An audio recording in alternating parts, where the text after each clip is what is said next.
Good morning, students. As we have started with the 10th standard second chapter, acids, bases, and salts.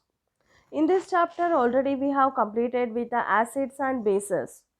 What are all the properties of acids and bases? Examples, how they react with metals, metallic oxides, non-metallic oxides, what is common between acids and bases, how they react in presence of water, how to identify with the help of the indicators, that all we have already discussed. So in today's class, let us start with the salts. What about the salts? How they form? What are all the examples? And few types of the salts we are going to discuss. How to prepare? What is their uses? That all we are going to discuss. What is a salt? A salt is a neutral substance produced from the reaction of an acid and a base, composed of the negative ion of an acid and the positive ion of a base. One of the products of a neutralization reaction, we can say. Examples like KCl, MgSO4, Na3PO4, etc. Actually, we can explain that formation of a salt is nothing but neutralization reaction, because there is a reaction of an acid with a base to produce salt. That is what we can say, the formation of salt is a neutralization reaction. See the example, H2SO4. Sulfuric acid reacts with sodium hydroxide to produce NaHSO4. One of the salt it is, with the liberation of water. Classification based on pH values. Depending upon the nature of the acids and bases or upon the pH values, salts are classified into first neutral salts, acidic salts, and basic salts.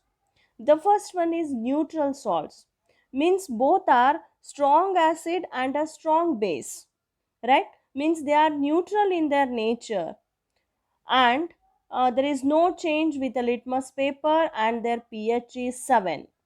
Examples are given below: NaCl, KCl, etc. Next, acidic salts. Salts of strong acids and weak bases. So they change blue litmus solution to red, and their pH value will be less than 7. See, here I am showing you, students. Here I have taken a strong acid. I am showing a long arrow mark. And here next small one is there, that is weak base. So when strong acid and weak base react with each other, so only partially they can react with each other, there is a formation of salt. Maximum what is combined? Acid. So that salt is acidic in nature. Right? Examples are given like copper sulfate, zinc sulfate, sodium, ammonium chloride, etc.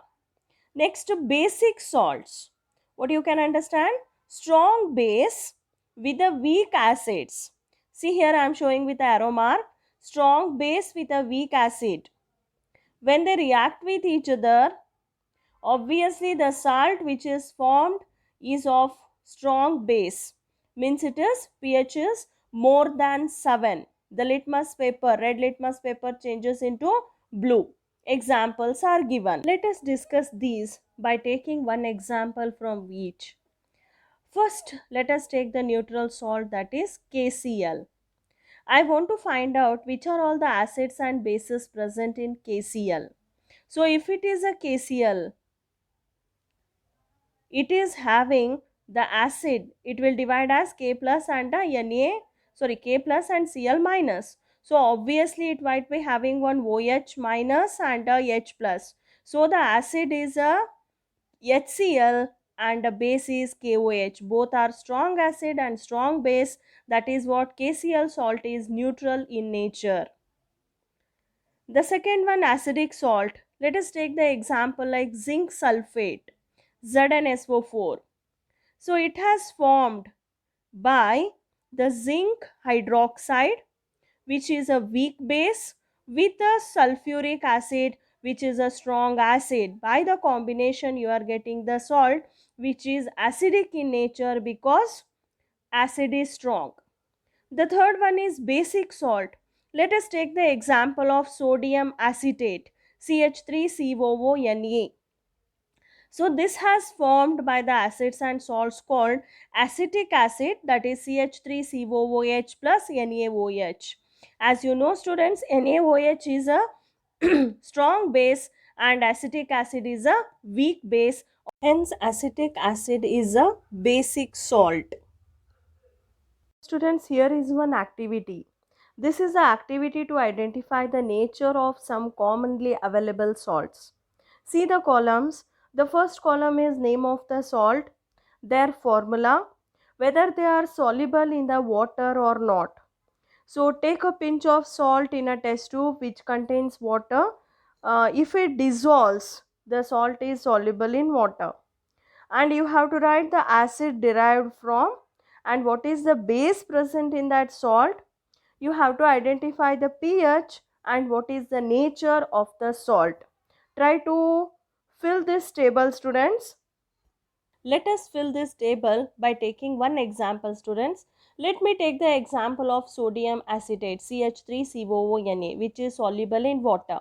The acids present in this is acetic acid CH3COOH and the base is NaOH. As you know, acetic acid is a weak acid and sodium hydroxide is a strong base.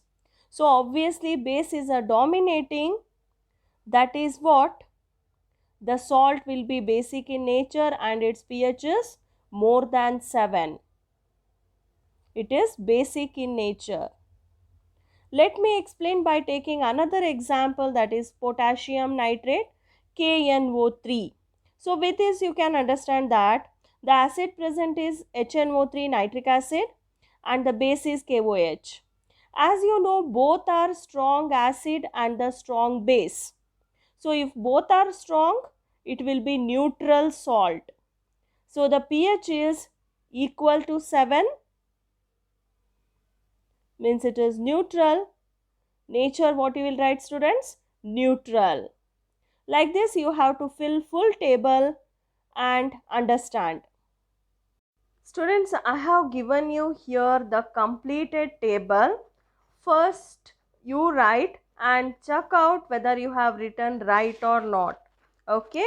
One more list of salt students where they have written their classification according to their families. See potassium sulfate, sodium sulfate, calcium sulfate, magnesium and copper sulfate. All these belongs to the family sulfate family. But the potassium sulfate, it may belongs to sulfate family or potassium family, because there one more example comes, that is potassium chloride. It may be of chloride family or potassium family. So such examples we are taking both the families, otherwise they belongs to the families. So check out this list also students. Students, in this video we have discussed what is the meaning of salt, their classification of the salts. Okay, practice how to write the acids and bases present in the salts. Okay, so in the next class we will learn about the preparation of the salts, their chemical formula, uses, we will discuss in the next video. Okay, thank you.